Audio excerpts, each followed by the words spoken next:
So next talk is Bangr, Binary Ninja plus angr. Yep. Please. Thank you. Yes, so my name is Kevan Baker. I'm from Auburn University, the Program Understanding Lab, and today I'll be presenting Bangr, which is Binary Ninja plus angr. So we just had a keynote where we were talking about different tools and how there's a lot of tools now. And so my intuition is why not see if we can combine them and get some better tooling out of that. So for those not familiar, Binary Ninja is an interactive decompiler, disassembler, debugger, and binary analysis platform. It's similar to Ghidra or IDA. And angr is an open source analysis tool with powerful symbolic execution capabilities and analyses. And both of them can be interacted with via Python. So not too difficult to kind of pair together. So to go into detail, I first wanted to go over why symbolic execution, because I'm sure we know why we want to look at disassemblers and decompilers, but what does symbolic execution buy us? So on the left-hand side here, we can see I have a very simple example function called foo, and it's got two different return cases. So in symbolic execution, you can ask questions like, what condition do I get a return value, or what return values could I get? So this toy example here has two returns, and there's a conditional. So in symbolic execution, you start off with a symbolic state that represents the machine. And then as you go through and move through the code, you can branch at conditionals like this one. And every time you branch, you'll have a constraint added. So we can see at the first return, we have the constraint that x is greater than 0. And at the second one, we have the opposite effect. So I went ahead and compiled this function into a binary, and I called it from main, just giving it argc as an input. And so I got two states out from angr, because, of course, we would expect that with two different returns. So I want to go through and look at each state. So in this first case here of the first two, we can look at RAX and see what we'd expect, which is argc, since we know argc is going in, plus 1 is being put into RAX directly after the call to foo in main. So on the right-hand side of the screen here, you can see those two little tigers are where our state is at in symbolic execution as we've moved through the binary. So it's just after the call to foo. So we would expect, yeah, the return value to be in RAX here. And so as I talked about earlier, symbolic execution, as you move along through it, through the binary, through symbolic execution, you'll gather constraints on your state. And so these constraints are used to evaluate whether states are valid or satisfiable or what have you. So here again, we expect that,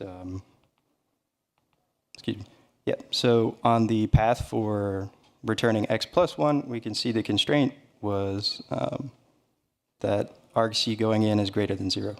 So similarly, we can look at the other found state in the sim stash here in angr, and we can see the constraints are of the opposite effect and at the same spot after the call to foo.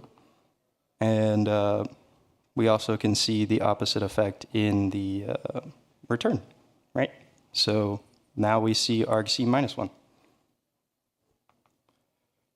So the motivation for Bangr is Binary Ninja's UI is accessible, and it shows several views to choose from. If you've ever used Binja, or if you were here for the keynote earlier, you saw that Binja has many different ILs. So you can see disassembly, you can see low-level IL, medium, high, and then they have pseudo-C, pseudo-Rust, and it's really nice. You can split the views and have different views next to each other, so you might have decomp and disassembly next to each other, that kind of thing.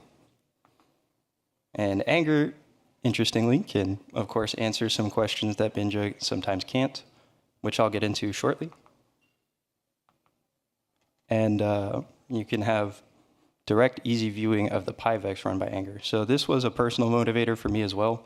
Angr doesn't run over binary code. Obviously, you would imagine it would be run over some lifted IR. And one of the possible IRs you can run with angr is PyVex.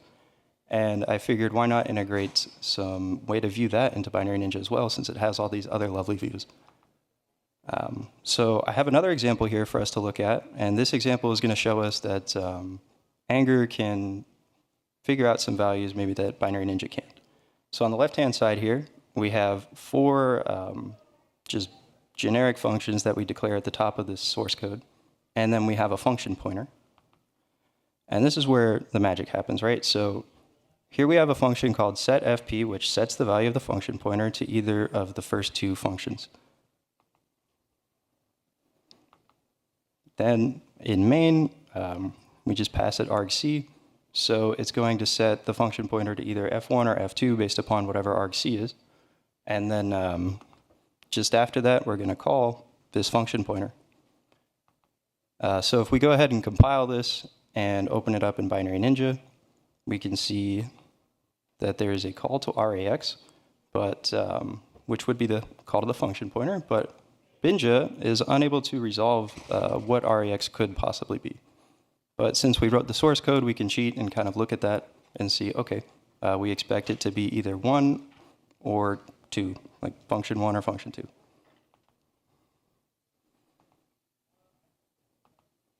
Okay, so I went ahead and loaded this up into Bangr, and I'll go over the views here that we're seeing in more detail, but I quickly want to point out, so on the left-hand side here of this image that's on the left, we can see the PyVex, and on the right-hand side we can see the disassembly, and there's that call to RAX. And we've gone ahead and run symbolic execution through here, and in Binary Ninja you can make interactable text elements. So I went ahead and made the PyVex interactable such that with the 2 states that we'd expect, right, we'd expect to see either function 1 or function 2. And so I have the symbols view pulled up from Binary Ninja, and we can see the ground truth there of where these 2 functions would live. And I can click on RAX and evaluate from these symbolic states that I've already run through this PyVex, what was RAX at that instruction. So we can see function 1 here in one state, and then in another state, RAX holds the value for function 2. So we can actually say, instead of the undetermined value that Binary Ninja had earlier, we know it could be one of the other. And so that's how angr can help complement Binary Ninja. Cool. Okay, so next I want to get more in depth into what are the components of Bangr. So it's split sort of into 3 different components where we have a plugin menu, we have a sidebar, and then of course the PyVex view that I mentioned earlier. So first we'll go over the plugin menu. So this one's something that I'm proud of, where if you've ever used angr before, you might have noticed, right, you write it in Python, and sometimes it's hard to remember all of the different things that you can do with angr because it is a very powerful library. Here we kind of are already interacting with angr in a GUI, and so I thought, okay, well, why not be able to write out this script so that maybe potentially if there's something that Bangr itself can't do, or if you want to set up a angr environment and kind of take it further, or even just be able to rerun this later, you can output a standalone angr script that you don't need Binary Ninja for. You could just run this Python script. I think that's pretty cool. We also have the plugin menu has context awareness. So when you start off, there are some options that are grayed out until you initialize a state. You can initialize an entry state or a call state at the address of a specific function. And then from there, you can toggle options on the state. You can step the simulation manager. Different choices for things we can do. But what's nice is we'll get to the sidebar here, but the plugin menu actions and the sidebar actions kind of tap into the same backend.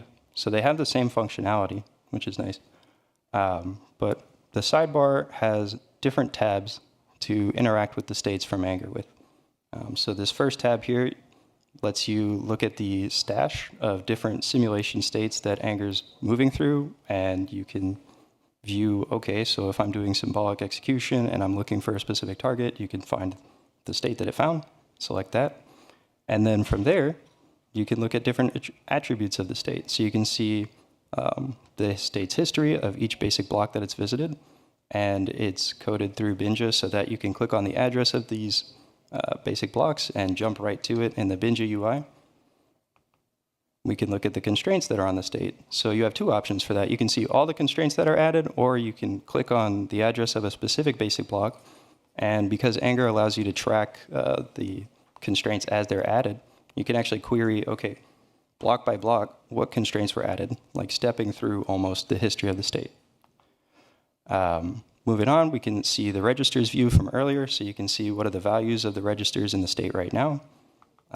If you initialize an entry state and you have a symbolic bit vector for a command line argument, you can evaluate what is the possible value of the bit vector as it stands right now. So perhaps if you have a CTF challenge or something and it takes a command line argument and you move it towards where the answer is, you can evaluate what this bit vector holds and see what the expected input would be, just based upon the constraints. And then finally, we have this view. So I'll touch on it in a second, and I touched on it a little bit earlier, but the PyVex view in Bangr, excuse me, the PyVex view in Bangr is interactive.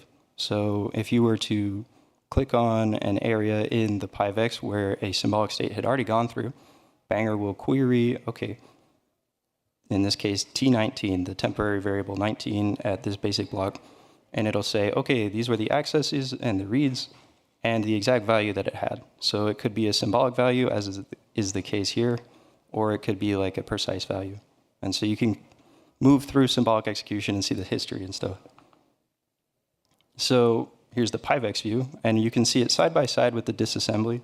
So what's interesting about PyVex is it's sort of optimized, where within the basic block, you might see some optimizations. So if we look at the right-hand side here, I've highlighted this instruction 12b1. And you can see it's just a simple move, RDX, RSI. But if we go over to the PyVex view, there's a small but different story. So here we are, right? And we're not putting RDX into RSI. What are we doing? We're putting a temporary variable into RSI. So it's just a slight difference, right? And if we look up on the disassembly, we can see at 12A9, we're moving into RDX, this address, this load.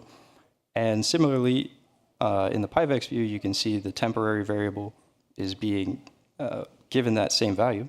And there's propagation going on to where that same value is then moved into RSI later instead of the interaction with RDX directly, right? So you can see in that line on the PyVex just below the assignment to T15, it gets moved into RDX. But it's just a slight difference. So having the advantage of actually seeing what is angr really running over can be helpful, especially if you step angr instruction by instruction. So to compare with other tools against Bangr specifically, there are great tools out there that can do symbolic execution, but there's some limitations to each of them, especially having the advantage of the standalone script that we can output to execute. Very proud of. So, yeah. In conclusion here, what I'd like to say is that these static analysis tools are stronger together, and it's nice to sort of think about where we can go by trying to combine these different tools. And future work for Bangr specifically would be tying output from angr into Binary Ninja to further enhance analyses. And then, of course, we want to further enhance interaction with angr specifically in the plugin. Thank you. Thank you.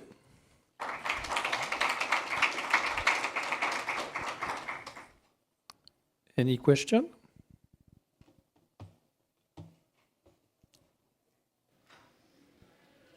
Hi, Luke from Carnegie Mellon University.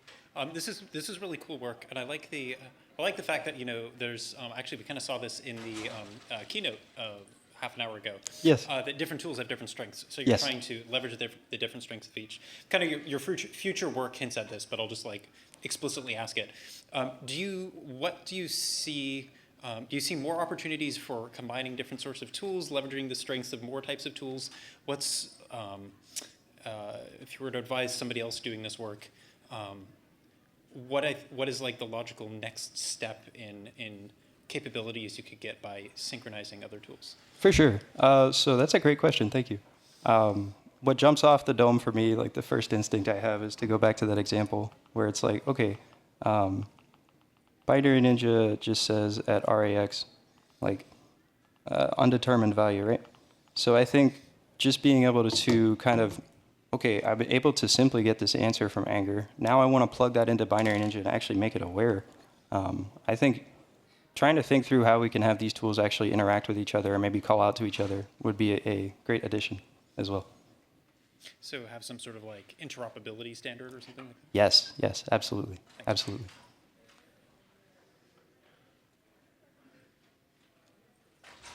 Hey, yeah, it was a great talk. Thank you. Matt Ravel with Montana State University. I was curious, maybe this is also part of the future work, but did you do any sort of linking between the VEX representation and say like the low-level IL in Binary Ninja, or do you think that would be a useful thing? So I didn't link them together. Here, I'll try and pull up the PyVex. But I kind of just had it as its own separate view where, see if I can highlight it. Like here you have like the linear dropdown, and then I just had PyVex kind of added on as an extra step. I would really have liked to be able to integrate it more with Binja. Like with Binja, you can do cross refs and stuff like that, right? Hard. But yeah, that would be awesome for sure. Cool. I think the more views we have, the better, right? Yeah, definitely. Thanks. Thank you. Do we have a last question? Okay, so let's thank the speaker again. Next speaker, please.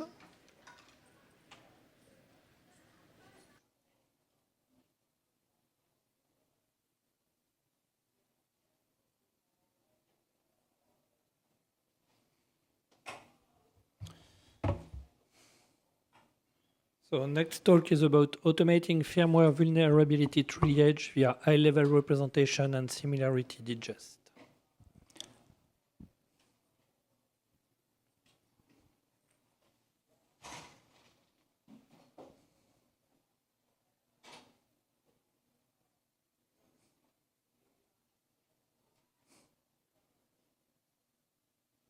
Sweet. Yes, so thank you very much for the introduction, Sebastian. And yes, so my name is Huici, coming from the University of Zaragoza. And yes, so basically, let me see here. Okay. Yes, so basically, as you may know, we have millions of IoT devices running across the world, often not outdated. And because of this, we also have plenty of vulnerable devices as well.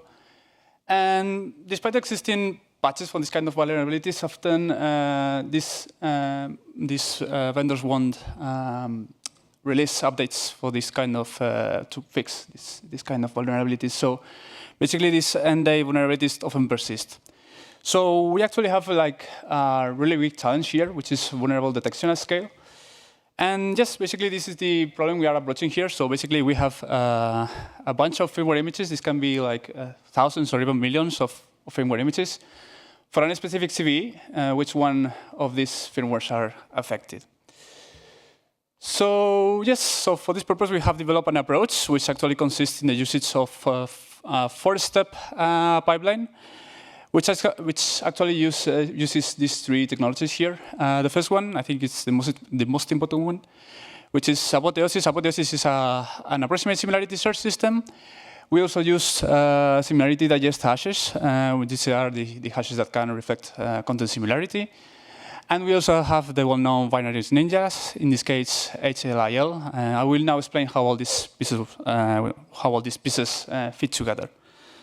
So yes, the first step here in the pipeline is firmware acquisition.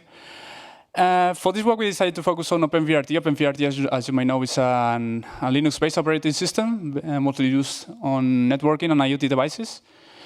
And what happened with this operating system is that we have like support for many different architectures, vendors, and devices.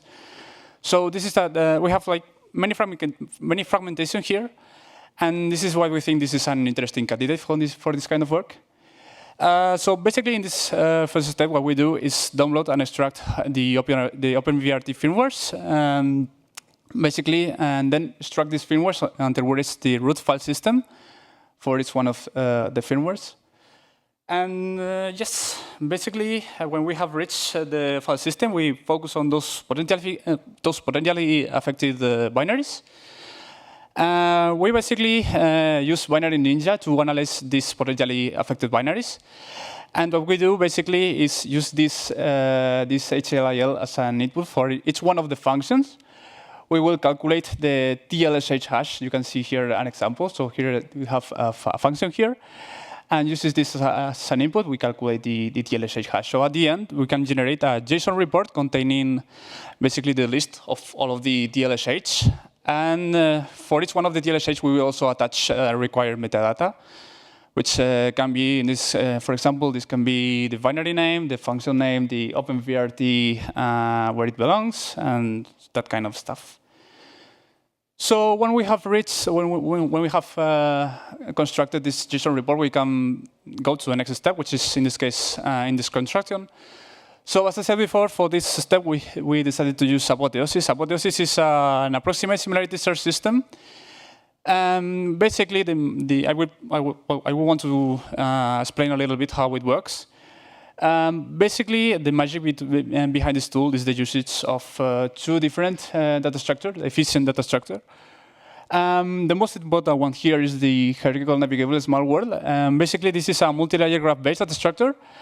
And the way it works is that here on the layer 0, we have all the nodes that basically, in this case, represents the function we just extracted, the TLSH. And the links between them are basically calculated based on the SDA, in this case, the TLSH similarity score. And what happened with the data structure is that some of these nodes will randomly grow to higher layers, creating like summarized versions or a smaller version of this main graph. So now when an analyst wants to perform a query here, we go to this data structure, and we start from the top layer. And here we basically perform a query search operation to retrieve the nearest neighbor given our query, where we have this smallest graph. And when we reach the nearest neighbor, we can go to the next layer to repeat again this process of performing the greedy search and getting this nearest neighbor. And we basically repeat this process over and over until we reach this layer 0. And here we can retrieve the k nearest neighbors. So basically, with this data structure, we can perform approximate search with logarithmic complexity. There is also this radix tree data structure, which is more like a complementary data structure, because this is mainly used to handle the cases when we are querying a hash that is already inserted in the system. So we don't need to go all through this data structure, so we can go directly to that node in order to retrieve the nearest candidates. Yes, so now we have created the Apotheosis index, so we can start performing queries to this index. And basically, for this purpose, we need the TLSH of the vulnerable function we need to query. And well, this is basically an example of what we can expect when we query Apotheosis. In this example, we, for example, queried a vulnerable function of this CVE. And basically, we see that the two nearest neighbors, the two first nearest neighbors, are two vulnerable instances. We have also a fixed contrapart. And we also have here an unrelated match here. OK, so now, in order to see if this approach works good or it performs bad, we have conducted some experiments here. The dataset we have used, as I told you before, we have decided to focus on OpenVRT. We decided to focus on OpenVRT versions from 1806 to 24.10.4, which was the latest version at the time of doing this work, I think. And yes, we focus mainly on x86 and ARM architectures. We also wanted to check how MIPS performs, because it's like the largest or most used architecture in OpenVRT. But the problem here is that the work that Binary Ninja does when doing this decompilation process with MIPS, it kind of fails when basically decompiling most of the binaries. So we decided to discard it just to avoid some noises. And yes, at the end, this dataset consists in around 100 firmware images, more than 100,000 analyzed functions. At the end, we have like around 20,000 unique hashes. For the queries, we decided to use HTTPs that were extracted from the OpenVRT security advisor. Basically, we applied some criteria in order to select these HTTPs because we were looking for those TVs that were affecting as many targets as possible, and also that were specifically focused on OpenVRT firmwares because there is also some unrelated CVs there. And these are the evaluations we conducted here. I will gonna show you now how this looks. Yes, so basically this is the first experiment we conducted here, which is ranked correlation analysis. And here you can see all the CVs we use here and for this experiment. For each one of the CVs, what we do here is calculate the 10 nearest neighbors querying apotheosis. And you can see the red dots are the vulnerable instances, while the green crosses are the fixed contraparts. So the key findings we see here, basically, is that for most of the queries, the vulnerable instances are concentrated in the uppermost ranks, while the patched instances are interspersed in the lower ranks. So yeah. The next experiment is recall performance, or also we can define this as the how many neighbors we need to explore in order to retrieve the entire lineage of the vulnerability. This is actually very dependent on each one of the TVs, but you can see here that for most of the cases, only while with inspecting a short list is enough to recover the entire lineage of the vulnerable artifacts. And last but not least, this is the architecture-specific robustness. What we basically did here was to create an index, an hypothesis index from functions from a specific ISA, and then query functions from another ISA. And here you can see that when we are working with the same ISA, you can see the accuracy here is pretty fine. I mean, we have a consistently high recall here. And yes, but the problem here is that when we are working with cross-architecture, this is, for example, having the index with x86 and querying function from ARM architecture, we have a marked decrease in performance. So yes, so you can see here that the proposed approach is practical for large scale and the vulnerability detection. We are able to retrieve potentially affected firmware within milliseconds. We also have high retrieval accuracy when we're making this when working with the same architecture. We also have a low computational overhead, and this is that we don't need expensive GPU clusters, or we don't need also complex deep learning models. And despite some limitations exist, such as the cross-architecture thing we just seen, it is still useful. It's still useful for initial triage. And just for future work, we would like to improve the resilience of the similarity scores to compilation artifacts.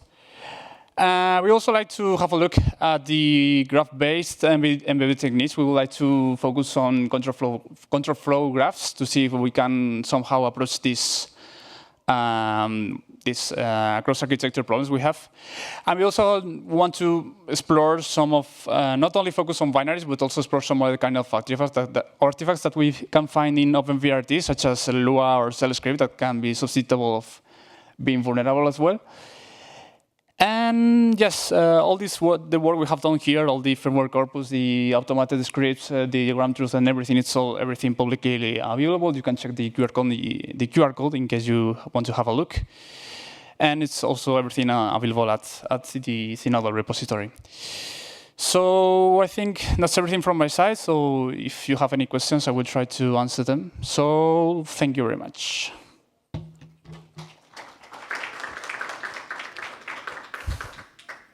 Any question?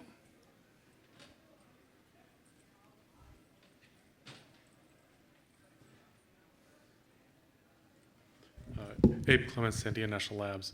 Do you have any idea how this would work with a more diverse set of firmware? So all of your firmware is from OpenWRT, probably compiled with a very similar set of command lines for the compilers. If you're looking for, across the wide. Wait a second, because I know her in the name.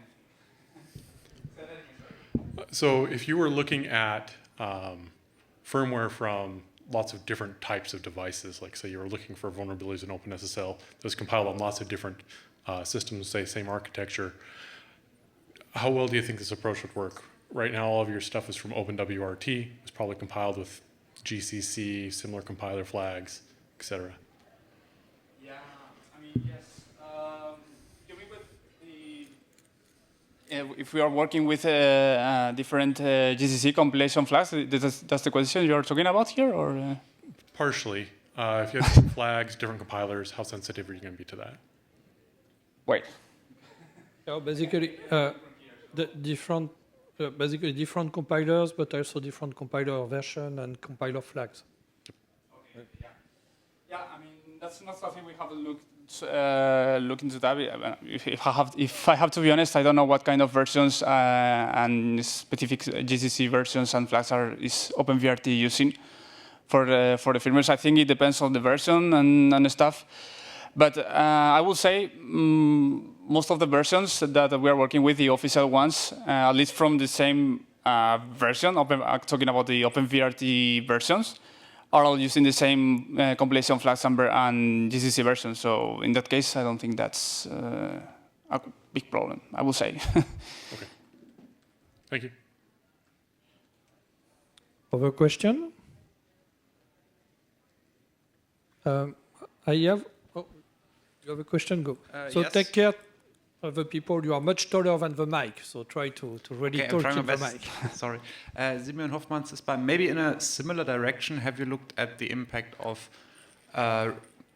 information present in the binary while you do the analysis, right? So the previous question was about flags impacting your analysis. What about things like stripping binaries or having symbols in binaries?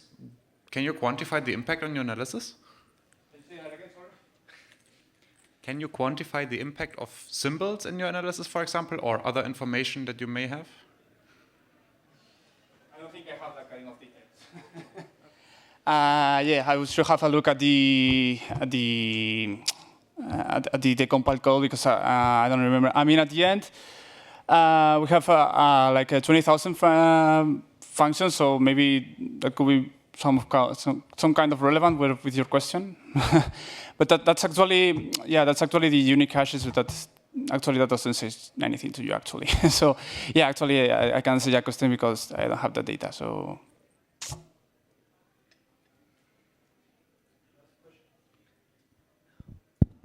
Last question, maybe? I have one.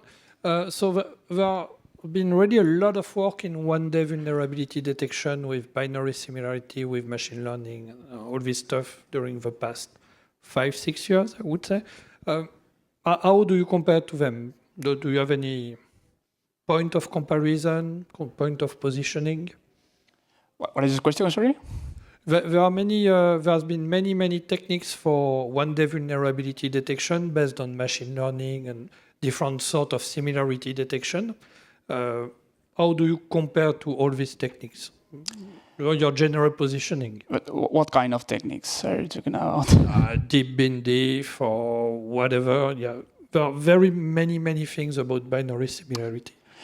Yeah, I know there is a lot of techniques regarding binary similarity, and we also have a specific section of our page talking about this related works that are regarding this binary similarity, not only focus on general binary similarity, but also specifically for binary similarity. But I will say that it's very different regarding other kind of solution, because this solution, for example, doesn't use any kind of AR or machine learning of the learning solutions, as we have seen. With, for example, I remember now, like there are some solutions like Kevan or Fuzzing that are deep learning based solutions specifically for this kind of firmware similarity. But they have like big problems here and big disadvantages, because some of these solutions needs GPU clusters and very expensive stuff in order to run, because this solution can actually be deployed in any kind of workstation. I mean, I don't know if this is what you were talking about, or yeah, that's yeah. Well, that was general. That was an open. Yeah, because I don't know if you wanted to, because you named GBD or something like that. Isn't that correct? Or No, I said deep bin div because it's the first one that came. Oh, okay. That's fine. Okay, so thank you again. Thank you. Next speaker, please.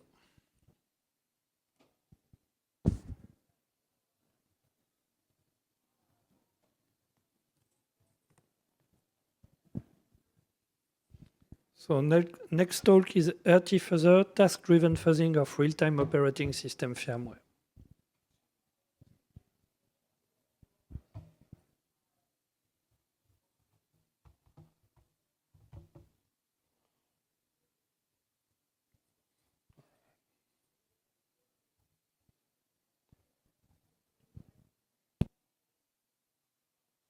All right, I'm Abel Clements from Sandia National Labs. This work was done with Abel, Richard, Kirill, Rick, and Gabriella. It's a collaboration between the University of Illinois, Purdue, and the Cyber Manufacturing Innovation Institute.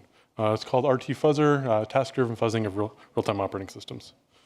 So increasingly, we're finding that embedded systems are being targeted. This has been an increasing trend for a while. As the keynote speakers talked about, that malware runs on everything these days, IoT devices. There have been specific attacks against control systems and other embedded systems. So the Triton malware is going after safety controllers, and Destroyer, parts of the Ukrainian energy grid. Acid Rain is the attack on the Viasat modems, and the GPACs from a while ago. So it's increasingly important that we're able to secure and assess these systems. But there's some unique challenges to embedded systems. One of them is building analyses that scale to these systems. So if you're analyzing these systems, you're not just analyzing a single program, you're analyzing the entire system. You've got the operating system code often mixed with the application code. So one statically linked binary may contain both all the applications and the kernel, depending on the type. They're tightly coupled to the hardware. So you've got reads to random memory, or to specific memory locations, returning potentially random data. You might have memory mapped I/O or even shared memory between multiple processors. So you've got lots of kind of interesting challenges with firmware. And you've also got, they're very unique. These are custom built systems. The hardware and software are customized to work together, and they're very diverse. And then if you want to test these systems, you need, you're going to probably, one of the approaches is to use the hardware. If you're going to use the hardware, you need the device under test. Sometimes these systems, especially when you get to the control space or industrial control space, are very expensive. You need hardware to instrument it. So not only do you need the device you're testing, but you need to be able to connect things to it, to talk to it, to detect faults, etc. Then you'll need, they often work in connection with other embedded systems. So you'll need those other systems or some way to emulate or simulate those systems. And all of these limit parallelism. So if you want to run a test, you can run one test at a time. Lots of cyber testing. Fuzzing I'm going to be talking about benefits from large-scale parallelism. But if you're using hardware, you either have to spend a lot of money on setting up and maintaining a hardware test bed, or you've got to have another solution. And then finally, observability is a big problem. These systems, often just observing their behavior changes their behavior. So if you connect a debugger to an embedded system, you've changed the behavior of the system. And they also don't have standardized crash dumps. So if you crash the system, you may or may not know that it actually crashed, or corrupt memory in the system. So in this work, we're going to be talking about type 2 embedded systems. So Marius Much in What You Corrupt Is Not What You Crash in NDSS 2018 categorized embedded systems in these kind of 3 groups. I found it a useful breakdown. So type 1 is a general purpose operating system that's been customized to an embedded system space. So real-time Linux would be an example here, and embedded Windows, Android, et cetera. These get used in embedded systems. On the far end of the spectrum, you have bare metal systems that basically don't have an operating system, or a very, very lightweight operating system. And then in the middle is probably the largest group of these systems are custom-built operating systems for embedded systems. Often they have real-time capabilities, and they're known as a real-time operating system, or RTOS. And an important characteristic of these systems is they organize execution in tasks. And each task will execute in its own context, have its own unique stack. They may or may not have their own unique memory space. So they might have shared memory between all of them, shared global memory, but they'll all have their own tasks, have the ability to be swapped in and out by the kernel. Throughout the presentation, I'll try to highlight tasks in all caps. So if I'm talking about tasks, I'm talking about that unit of execution, not like something to check off your to-do list. And typically, the type 1 systems are the more complex embedded systems, and the bare metal systems are very simple. So if we want to fuzz these type 2 systems, what are some of the challenges? Well, the first one is we need parallelism. We can't achieve this with hardware. So rehosting is one of the standard approaches used for this. What it does is depicted there on the right. You basically take the hardware, you pull the firmware off of it, you get it to run in an emulator, and then you can spin up that emulator many times on your server or desktop. The challenge here is that your firmware is tightly coupled to the hardware. When you go to your emulator, you don't have all that hardware. And so you either have to build that out or have another approach. And if you want that firmware to execute, you've got to get it to work in the emulator. Other challenges is deterministic execution. These embedded systems don't have deterministic execution. If you're going to do feedback-directed fuzzing, you need one input to generate the same execution for every time that input's executed. So you have interrupts, you have many tasks going on in these systems that are going to mess with your determinism. You also have questions about what to fuzz and how to fuzz it. So you've got diverse interfaces to these systems. So you have lots of, an example would be custom backplanes, specialized communication physical layers, but you also have customized protocols on levels 2 through 7. And then going back to the determining an errors occurred. So often in these systems, if you corrupt memory, they'll just continue to execute silently. You won't even know that it happened. What you corrupt is not what you crash paper highlighted that issue with embedded systems. They'll just keep executing. Sometimes they'll just reset, sometimes they'll hang, and then you've got no standardized crash jumps. So then when you get to type 2 systems, if you're hosting a bare metal system, you can go in and kind of find its hardware, re-implement it, customize it out. But when you get to a type 2 system, you've got this additional challenge of you've got lots and lots of tasks. Sometimes you can have hundreds of tasks running in these systems. So here I've got this picture, each one of those circles there is a different task that's running on the system. They're not necessarily independent. They're developed often independent, but they will share data back and forth between them. And so you have to rehost the entire system to get it to work with these embedded systems is the kind of standard approach. So kind of the key observation for RT-Fuzzer, the concept behind it, is that the RTOS's organization of execution to tasks provides natural abstractions that kind of decouple the different parts of execution in these systems, and we can use this to simplify rehosting and enable fuzzing. So instead of trying to rehost the whole system on the left, the approach we're showing here is that we build these individual fuzzing contexts by setting up a custom initialization that initializes just the tasks that we're trying to target for fuzzing. In this example, it's in the front here is an FTP server. So we'd have this custom initialization that we get the kernel up and going. We then just call the initialization for the FTP server and maybe some of its dependent tasks. And then we just fuzz that task. And then for all of the other tasks in the system we want to fuzz, we can build another fuzzing context. That's what the layers back behind there are. That allows us to fuzz those. This is similar to an approach from Firmware 2016. So in Firmware, they took it's for Linux-based systems and Linux-based embedded systems. And with that, you stand up your own kernel in the emulator. You just get a Linux kernel that runs in your emulator, and then you take the file system, the applications from the firmware, and run it on that kernel. So instead of trying to get the original kernel up and going in the emulator, you just get your own going and then fuzz the applications. So here, though, we don't have the advantage of like nice program interfaces and processes that are designed to be programs that are designed to be run independently on it. These are built into the RTOS. They're all statically linked together. So, tool I created a while ago, along with some others, was Hallucinator. And the idea behind Hallucinator is that instead of trying to build all of the hardware out to make you think to rehost your firmware, you just replace the hardware abstraction layers. So you replace the software that interfaces with that hardware with models of your own. And that kind of cuts out that, and in theory lets you run the whole system. As we work to apply this to get the whole system run into lots of difficulties. So instead what we're doing is this approach here, where we go in and cut out the task that we want to fuzz and its dependencies. So this simplifies rehosting because we only need to get one task running at a time. It makes our execution more deterministic because we don't need interrupts to run. We don't have lots of tasks. The other thing it does is it makes the fuzzing more targeted. So instead of going off and executing a bunch of tasks that we're not fuzzing while we're fuzzing, we're just executing and focusing on those tasks that we're executing or trying to fuzz. To do this, we had to extend some of Hallucinator's capabilities.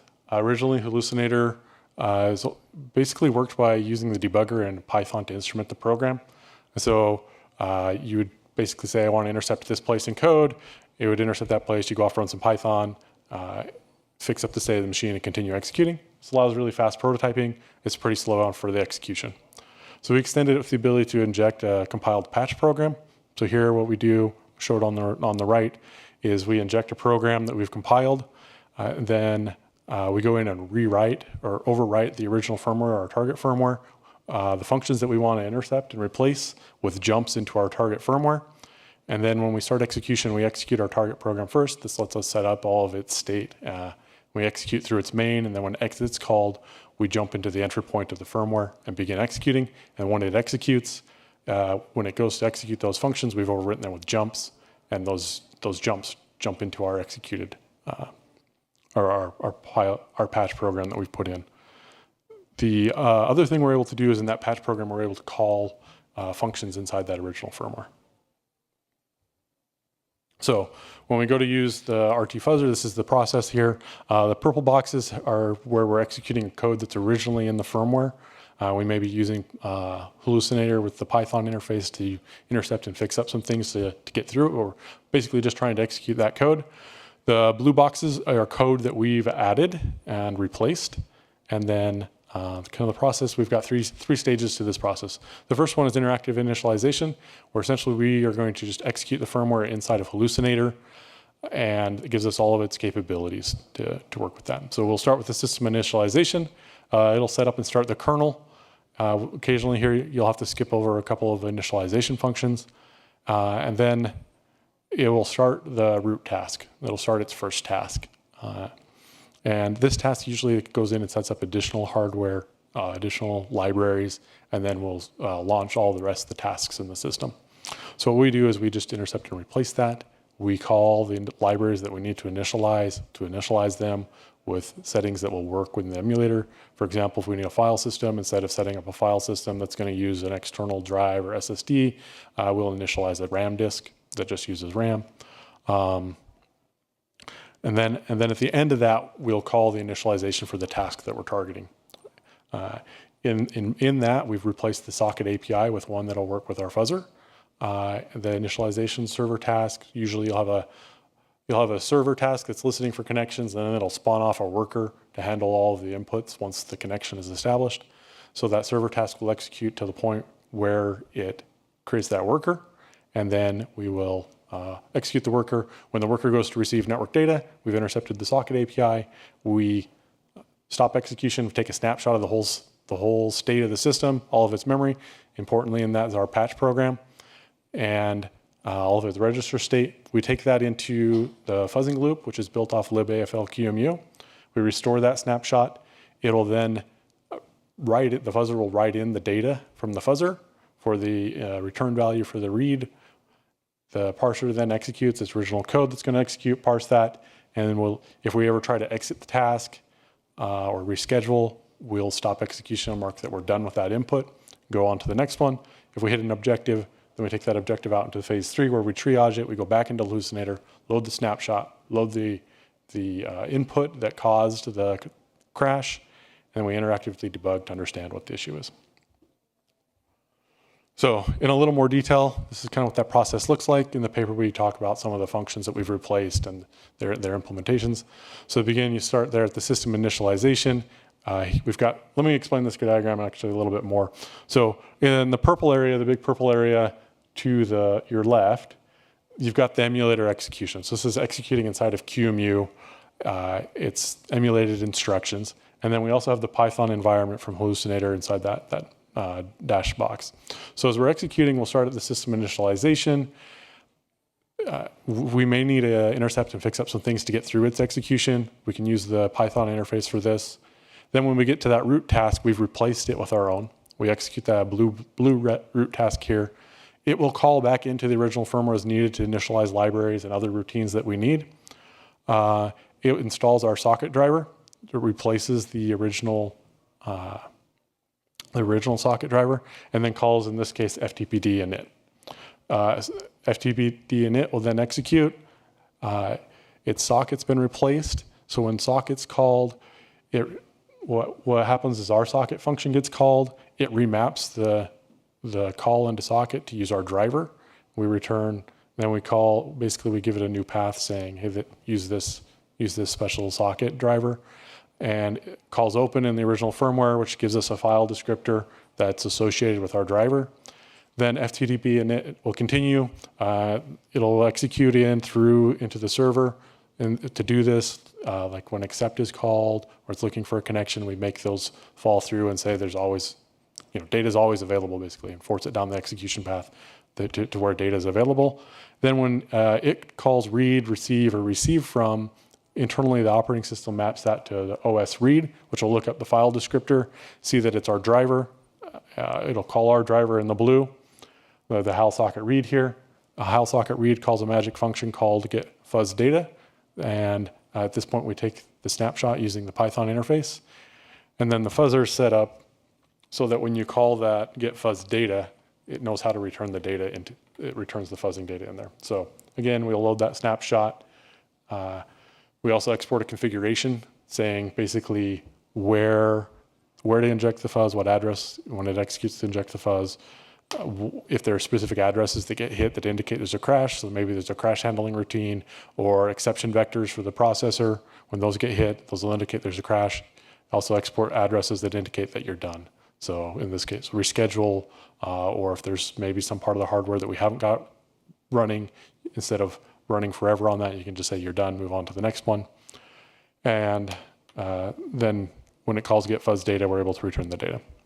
The triage step is pretty straightforward. You load the data in, then you can use all of Hallucinator's capabilities to understand the root cause. So you can use the Python to debug it. You can use GDB, etc.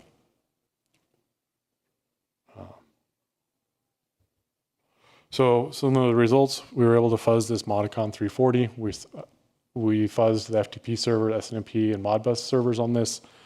The fuzzer is getting about 3,000 execution, depends on what task we're fuzzing, between 3,000 executions per second to 1,100 executions per second. A lot of that depends on whether we were timing out or not a lot. So on FTP server, we timed out quite a bit. With Modbus server, we didn't time out very much. Coverage. So to measure coverage, we used Ghidra to analyze the binary and export basically all the basic blocks that we could statically identify that we should be able to reach from our instrumented binary, or from the uninstrumented binary. Then when we instrument it, we cut out some of those blocks, so we lose some of those. And then when we actually execute it, we don't necessarily execute all of them. With this, we found bugs that were reported as CVEs. We also did NutX, which is an open source real-time operating system. With this, we used it was a development board example running an FTP server. And here the coverage is kind of interesting because the NutX uses a lot of runtime pointers to initialize a lot of its stack and file system. And so when we statically measure the coverage, we're not able to identify and traverse those pointers because they just don't have values. But when we execute, we're able to cover more of the code than we're able to identify that we would be able to touch statically. And we found 2 bugs there and patched those and submitted patches for them that have since been applied. So some pros and cons to this approach. So there's no hardware needed. Enables targeting individual tasks within the real-time operating system. This is a natural decomposition point for developers. That's how they develop this software. They use those points. So if an OEM wanted to apply this to their system, they could use this approach to kind of decouple and target individual tasks within those. It reduces the device configuration. So here, kind of an interesting thing with this Modicon, if you just get one from the factory, plug it in, FTP server doesn't start. You have to go use their programming software, give it a program, set up the FTP server, enable it, program it. And so here, though, because we're instrumenting the binary, we're able to just call it. We don't have to go figure out how to initialize it and learn all of its software to know how to do that. Interfaces are the same, right? It's got a custom backplane. It's got some other things. We want to fuzz those. We can go find the functions that pull in that data, and we don't need specialized hardware to be able to inject this type of data to fuzz those interfaces. The disadvantages is what to instrument can be really challenging. So getting an operating system up and going can take weeks to months. The nice thing about that is it scales per OS or library. So if you invest in getting a particular operating system up and going, that can be reused across firmware. But then individual tasks require additional incremental effort. So once you get your first task up and going, getting the next one, assuming it's got similar dependencies, hours to days, but that only scales per device. So with that, some of these challenges and kind of points for discussion, I guess. So one of the challenges is identifying the abstraction layers and binaries. If you identify the abstraction layers and the functions to intercept correctly, things go pretty well. If you end up trying to cut across layers, so in the picture at the right, the line going through the file system, if you cut out the file system with the open, read, write, close, etc., that's a pretty well-defined interface, works pretty well. If you cut on open in one layer and close on another and you cut across it, you'll spend a lot of time not getting anywhere. And so identifying where these abstraction layers are in the binary is a potential area for research. Automated task dependency identification. So can you pull out the libraries that it's dependent on, global variables, interprocess communication? Another idea is, could you, instead of trying to get the original kernel up and going, could you just treat each task, find its functions that interact with the operating system, replace those, and basically transplant it onto a different operating system that you have source code for?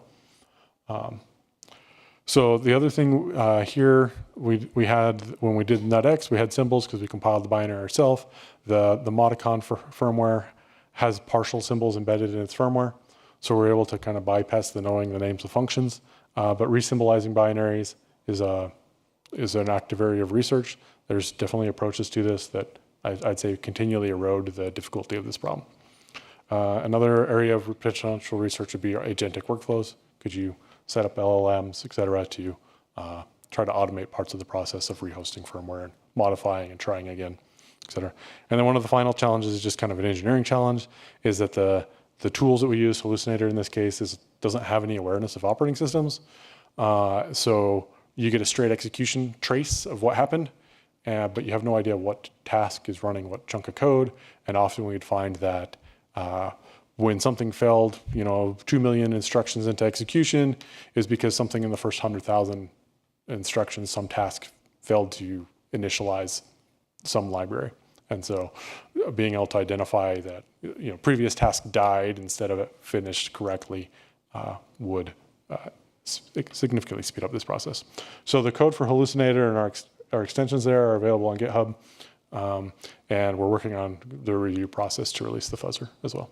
So with that, any questions?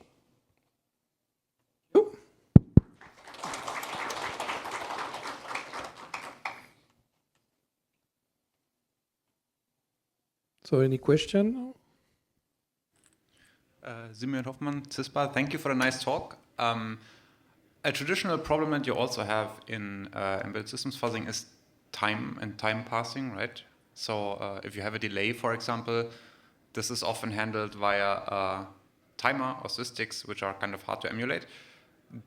Does your approach have any problems with this, or is the abstraction layer sort of high enough that you don't need to deal with this? So there was two things that we did for this.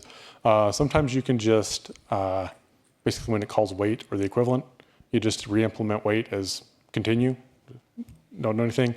The problem with that can be then maybe you created a task with a lower priority, and when wait never blocks, that task never runs.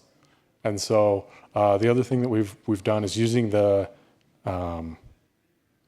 C intercepts, basically the ability to inject your own patch program, is we've patched the clock driver to work with clocks that QEMU supports. so that we can then run that system clock during that interactive initialization and have those, have wait basically work as it's expected. And then when we go to the fuzzing, we don't start back up the interrupts. Any other question? Okay, so let's thank the speaker again.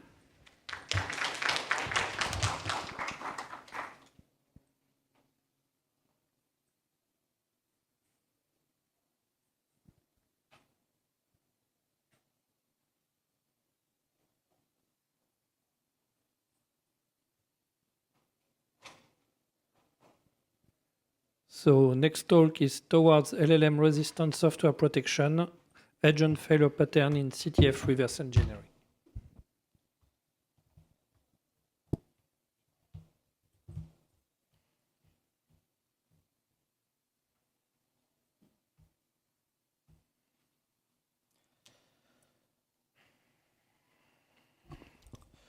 Hello everyone, I'm Yousefnezhad from Cybersecurity.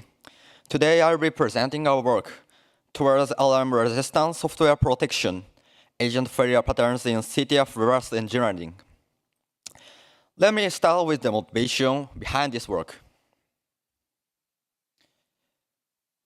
LLM agents are increasingly capable of automating complex security tasks, and reverse engineering is no exception. For example, Hack the Box organized an AI versus human CTF competition last year, and the top AI team solved 19 out of 20 challenges, placing among the top human teams. There is also a blog post showing that an LLM agent can, with access to IDA Pro, solve the DEF CON CTF final challenge with minimum human interaction. These examples suggest that LLM-powered reverse engineering is becoming a real threat. We also confirm this ourselves. Here is a screenshot of Cloud Code, Codex, and ChatGPT Pro actually solving CTF reverse engineering challenge with just a simple prompt like solve this challenge. They automatically analyze the binary and recover the correct flag. This raises an important question. How far can this agent actually go, and where do they start to fail? Understanding these boundaries is essential for designing software protection that remain effective against LLM-powered analysis. To answer this, we defined 3 of such questions. LQ1, how many CTF reverse engineering challenges can current LLM agents actually solve? LQ2, when they fail, what patterns of failure do we observe? And LQ3, how are they different from human analysts? Let's work through our approach to answering these questions. Here's our evaluation setup. We tested 3 of the latest LLM agents at the time of evaluation. Opus 4.5 in Cloud Code, GPT 5.1 Codex Max in Codex CLI, and ChatGPT 5.2 Pro. The workflow is straightforward. We give each agent a challenge file and ask it to solve it. The agent have the root privileges and network access, so they can freely install tools and consult external documentation. If the agent recovers the correct flag, we count it as a success. If it fails, we collected the full execution log and manually analyze it to identify failure patterns. For the benchmark, we surveyed 15 of the world's top latest CTF competitions held in 2025 and exhaustively connected the all X64 Clock Me challenge that can be solved offline without any remote server interaction. This gave us a total of 24 challenges. Before we dive into the result, let me briefly explain what Clock Me challenge is, since all challenges in the benchmark is Clock Me's. A Clock Me is a program that contains verification logic protected by software protections such as obfuscation and packing. As shown in this diagram, the program takes a user input and checks it through some complicated verification logic. then tells you whether the input is correct or wrong. The goal is to bypass these protections, reverse engineer the underlying logic, and recover the flag. So how do LLM agents actually perform reverse engineering? The process can be modeled as an intellectual loop of observation, hypothesis formatting, and action. Here is a simple example. The agent runs strings on the binary and observes the strings UPX. From this, it hypothesizes that the binary is packed with UPX and decides to run UPX-D to unpack it. Then it goes back to observation and repeats the cycle until it recovers the flag. Now let's look at the result for RQ1. This table shows whether each agent solved each of the 24 challenges. We gave agent up to 3 attempts per challenge and counted it as a success if it solved in any of these attempts. Overall, for 83% of the challenges, at least one agent solved. Breaking it down by agent, Cloud Call solved 63%, Codex CLI 58%, and ChatGPT Pro 79%. So the agent can already solve a majority of the challenges, but there are still several that none of them could solve. For the challenge that our agents failed to solve, we analyzed their execution logs and identified 4 common failure patterns. First, bias. Agent overfit to common patterns from their training data and apply familiar but incorrect solution to unconventional challenges.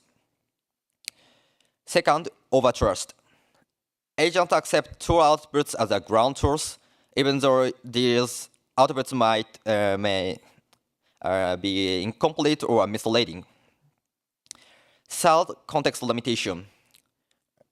During long sessions, agents lose track of earlier findings, causing them to repeat work or overlook important clues. And fourth, persistence.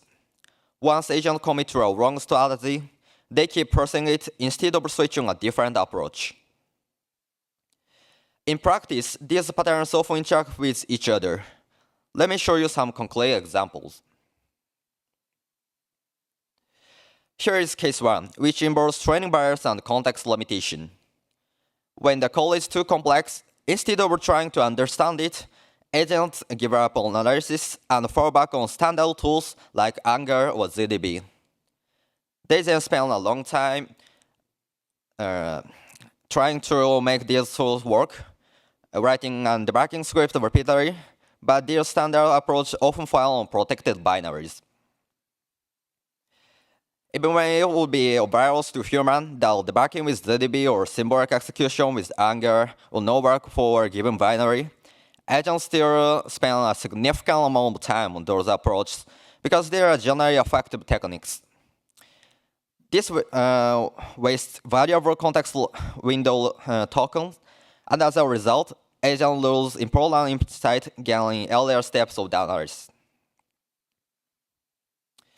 Case 2 involves overtrust and persistence. This is a disassembly snippet from a challenge called getter.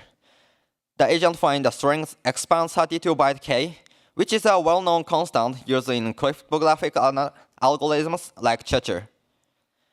Based on this, the agent assumes the binary implements a Churcher and builds its entire analysis around this assumption. However, the constant was deliberately placed as a decoy. The agent overtrusts their single piece of evidence and persists with the wrong hypothesis, spending time trying to decrypt with Churcher instead of analyzing the program actually does. Finally, RQ3. How are LLM agents different from humans? Overall, challenges that are hard for humans can be hard for LLM agents as well. However, there are interesting differences in where they excel. LLM agents perform well on knowledge-based tasks, such as identifying known algorithms or encodings, while humans are better at handling non-standard implementation that require creative reasoning. We also looked at the role of the compilers. without a compiler between clock and codec CLI. At least one of them solved 17 out of 24 challenges. And without all the compilers, the number actually went up to 18. So removing the compiler had only a marginal impact on success rate, because LM agents can often reason directly from assembly code. This suggests that anti-decompilation techniques alone might not be sufficient as a defense against LM agent. Here is an example of a knowledge-based task. This is a decompile code from a challenge called Ono from DICE-CTF 2025. As you can see, the code involves some bitwise operations and is for hard for humans to understand the semantics. This code actually implements a logic parse called Nurikabe, which probably most of you have never heard of. However, LM agents were able to recognize this from a code structure alone and solve the challenge by applying a non-solver. This is the kind of a knowledge-based pattern matching where LM agents have a clear advantage over humans. Now let's look at a case where the compilers actually hurt. As I mentioned earlier, agents solve 18 out of 24 challenges without the compiler, but only 17 with one.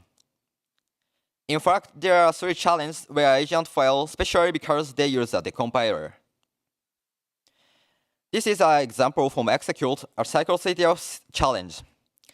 This binary implements a custom VM using exception frames to confuse the compilers. As a result, the highlighted instructions in assembly, which are essential for understanding the VM, are stripped away in the compiled output. But without the compiler, agents could analyze the assembly directory and solve it. This shows that since LM agents can reason directly from assembly, anti-decompilation techniques alone are not sufficient as a defense against them. Based on these findings, we derive some practical insight for designing LM-resistant software protections.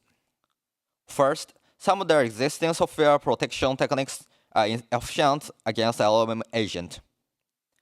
For example, anti-decompilation techniques are less effective against LM agents than against humans, since their agents don't rely heavily on decompiler output.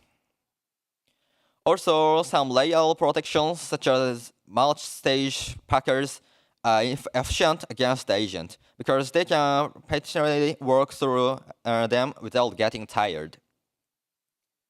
What is more effective is making LM agent consume as much context as possible. Control flow and data flow obfuscation exploit the training bias and context limitation weakness we identified. When agents cannot understand the obfuscated logic directly from assembly, they almost always fall back on dynamic analysis using tools like ZDB or symbolic execution. This means that anti-debugging techniques that are hard to bypass can be highly effective. In fact, challenges with such protections were unsolvable by all agents in our evaluation. Misleading constants and deco function also work well, as they exploit the agent's tendency to overtrust observation. For the verification logic itself, algorithms based on well-known cryptographic schemes or well-known puzzle types tend to be solved easily by LM agent.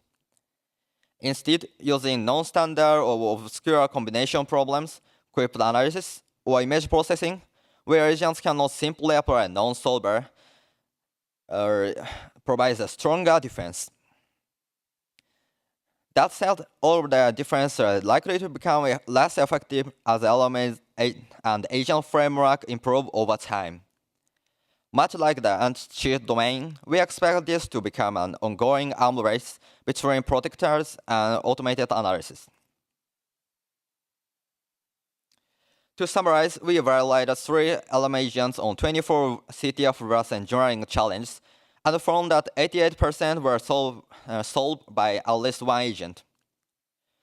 We identified 4 failure patterns: bias, overtrust, context limitation, and persistence. We also found that LLM agents take a different approach from humans versus engineers. The compiler are surprisingly optional, and LLM agents rely on extensively trial and careful step-by-step analysis. Thank you for listening, and I'm happy to take any questions. Thank you.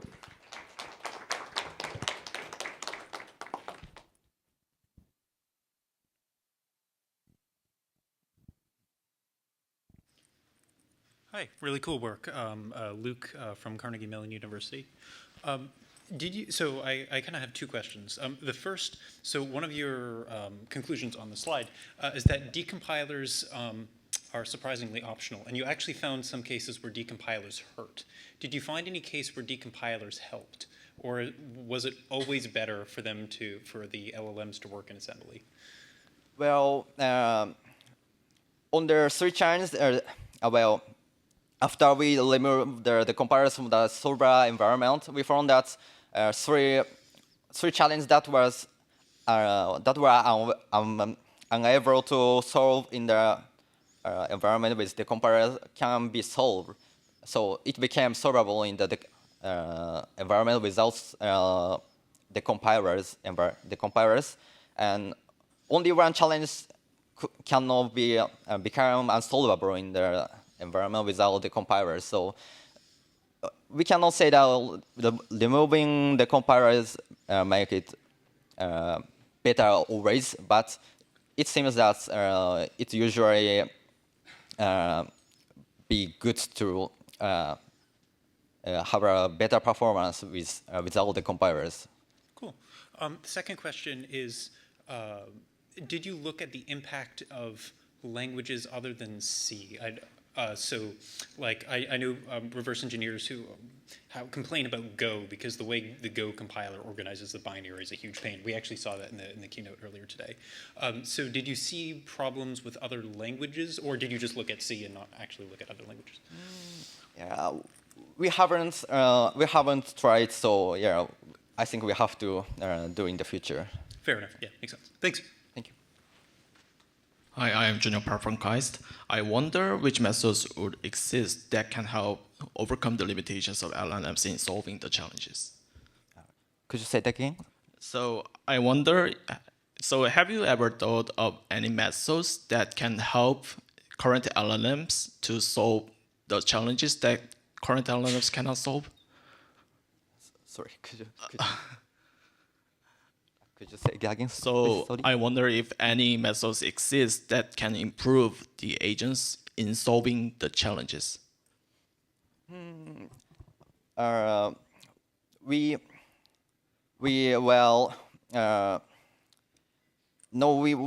not yet find ways to improve the performance for our agents to conduct reverse engineering. Okay, thank you. Thank you. Simeon Hoffmann, CISPA, thank you for the great talk. You talked about reverse engineering challenges, but many of your solutions seem interestingly to be independent of the reverse engineering aspect, right? You can add complex algorithms in other types of challenges, right? Not just reverse engineering. Do you have an intuition if that would also work, like adding constants that may mislead agents, or putting like these hard algorithms in, for example, a web challenge, if this would also hinder LLM performance? Thank you for the question. Yes. Well, yeah, I think to evaluate the performance for LLM agent, we have to evaluate more challenge to see which software protection is more effective. So, we'll evaluate it on a combination or other software protections. Thanks. Okay, last question. Amir from Denso.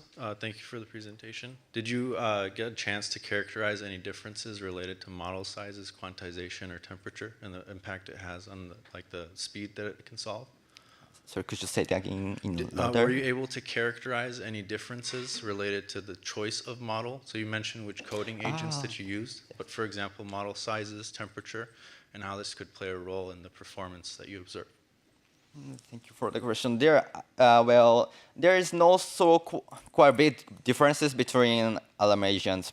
Well, ChatGPT Pro works a bit better than other two, Clocal and Codex CLI, but there is no such big differences between models. Okay, thank you.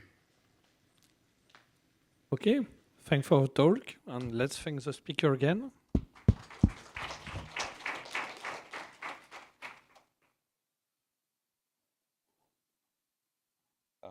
Hello, everyone. I'm Mike Kadashnikov, and I'll be presenting our paper, A Comparative Study of Program Graph Effectiveness for Binary Vulnerability Detection. So to start off, I want to give some motivation, and I just want to start off with a couple of questions that someone might have when they actually start trying to do anything with binary analysis. How does one decide on a program graph representation for some binary graph representation task? And so in my flow, you'd find a literature to find several distinct graph types that are being used, but then how do you effectively compare the results of these different graph types? And so what we want to establish was some sort of graph comparison baseline, because there is no baseline, it's very limited. And then the other thing we want to find out is there a particular graph type that fits our specific needs or use case?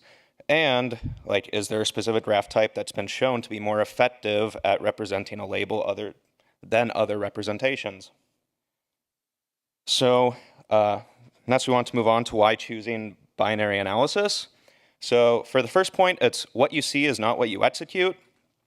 So source code and compilers vary with optimizations, platform-specific behavior, and then execution details that can create discrepancies between source and executed instructions. And obviously, source isn't always available, and additional vulnerabilities may appear after compilation. And so we also want to introduce an interesting phenomenon that we found within our results. So we found evidence of complementary contribution of different program graphs.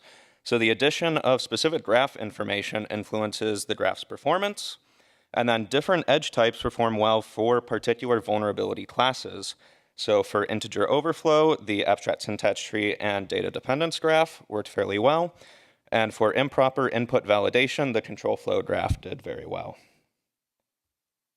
So we want to also introduce the 3 most commonly used graphs that tend to be used for the reverse engineering tasks, which are the abstract syntax tree, the control flow graph, and data dependence graph. These are most common, and we'll just skip over those for now.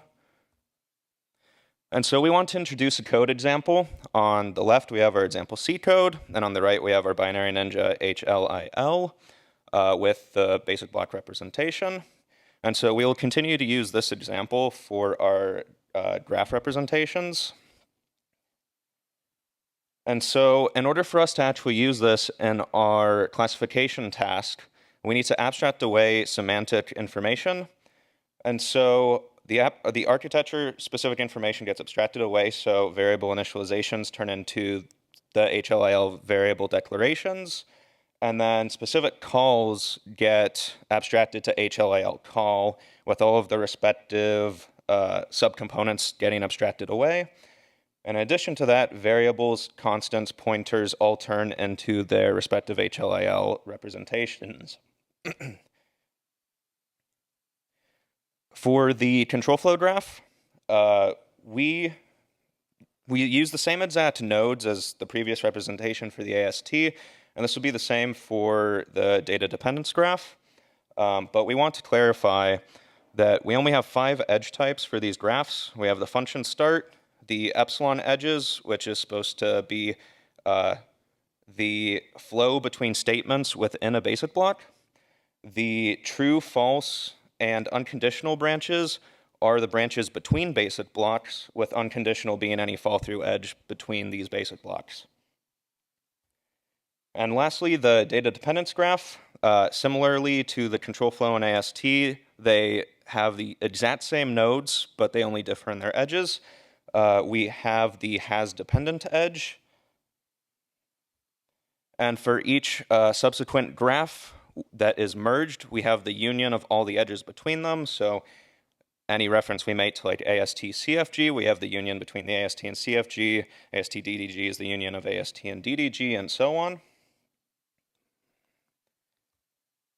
And so for our experiments, we ran all these 7 graph types on 50 independent GNN models, so a total of 350 models. This was done so we had enough samples to make inferences on. And with each of these runs having a 60-20-20 training, validating, and testing split, all the models were stopped at exactly the same point in the training process and evaluated. This was done to avoid deliberately tuning the model for a particular graph type and to see in the general case how the performance varies. We also used RGCN convolution as it was designed particularly for heterogeneous graphs in which both the nodes and edges vary. And we were quite limited in a data set, so we did use Juliet SARD, and it was compiled for x86 on a Linux machine.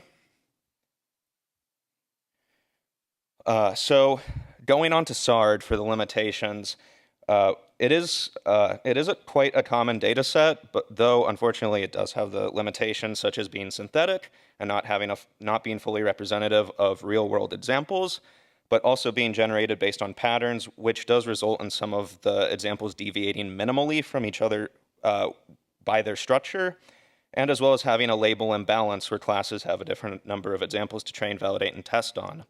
And in an attempt to take care of some of these limitations, we were able to try to reduce the imbalance. So for the dataset label reduction, the process was performed by an LLM, and we did reduce all of the CWE labels into some sort of parent generic label. And after doing the reduction, we did verify to make sure that the CWE did have some sort of relationship to this parent label. And this helps with our classification task by reducing the output label size, as well as providing more samples per general label with the intent of reducing noise. There was one particular CWE there was one CWE that only contained one instance and remained alone after reduction, so it was excluded from testing.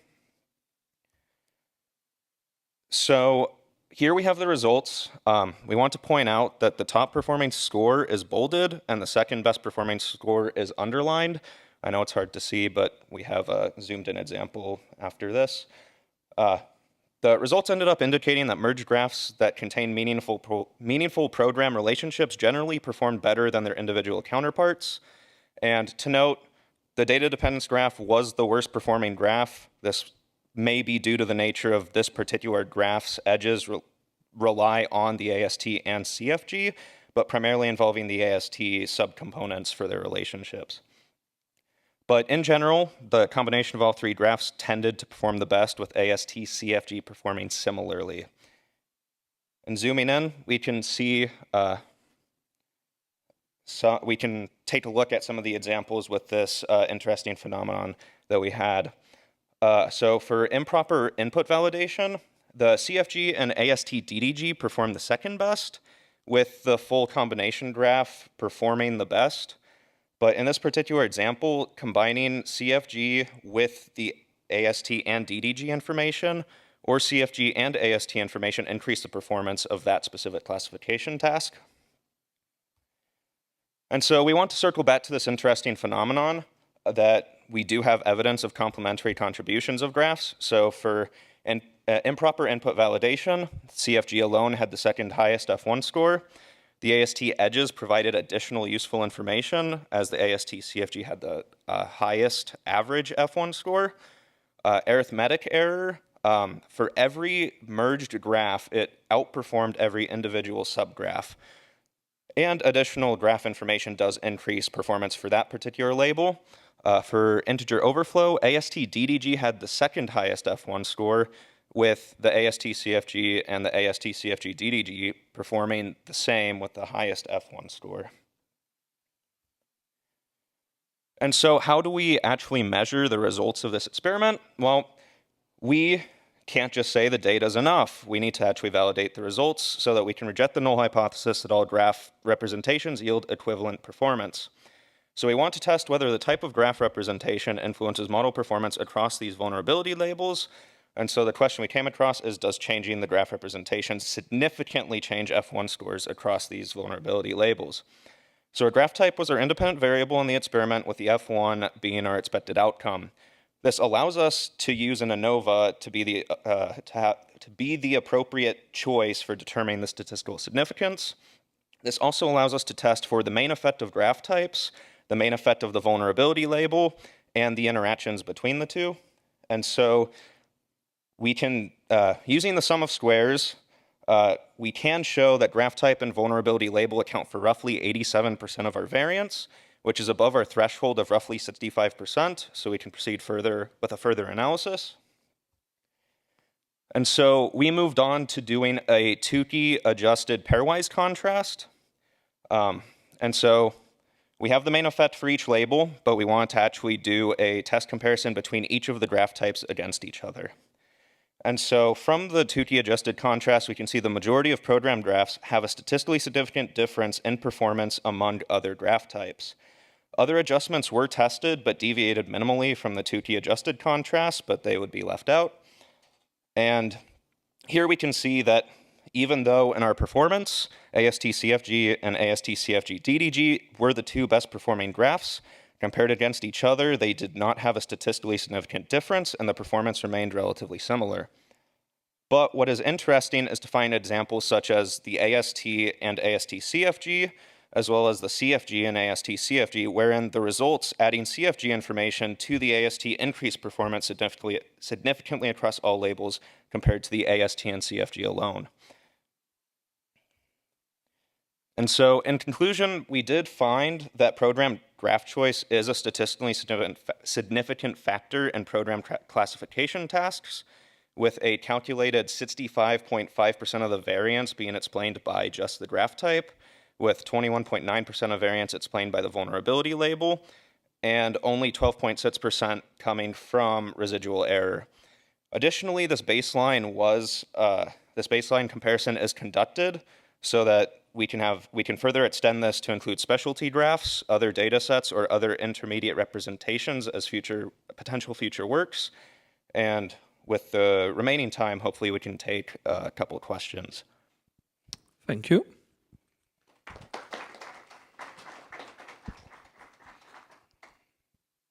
Any question?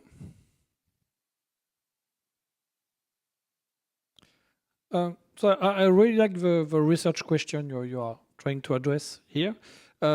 Obviously, Juliet is a restriction. Do you have some planned future work? Because there are plenty, I guess, of benchmark for vulnerability detection or whatever, for many things that are used in many papers, like BinKit or whatever. Do you have some plan to extend this study to such bigger benchmark? The thing we want to consider for benchmarking is a lot of the benchmark tools, or at least the methods of comparing benchmarks, compare different use cases. So I think if we were to compare this on these benchmarks, we would most likely compare these graphs with potentially different IRs and within different graph types. It is a potential future work and would be decent to see. But the issue, at least with these vulnerability classes, is the missing ground truths. And so I think for continuing forward with graph representations, it might not be the best case, but this was just the example. Perhaps I misunderstood the question. Okay. Any other question?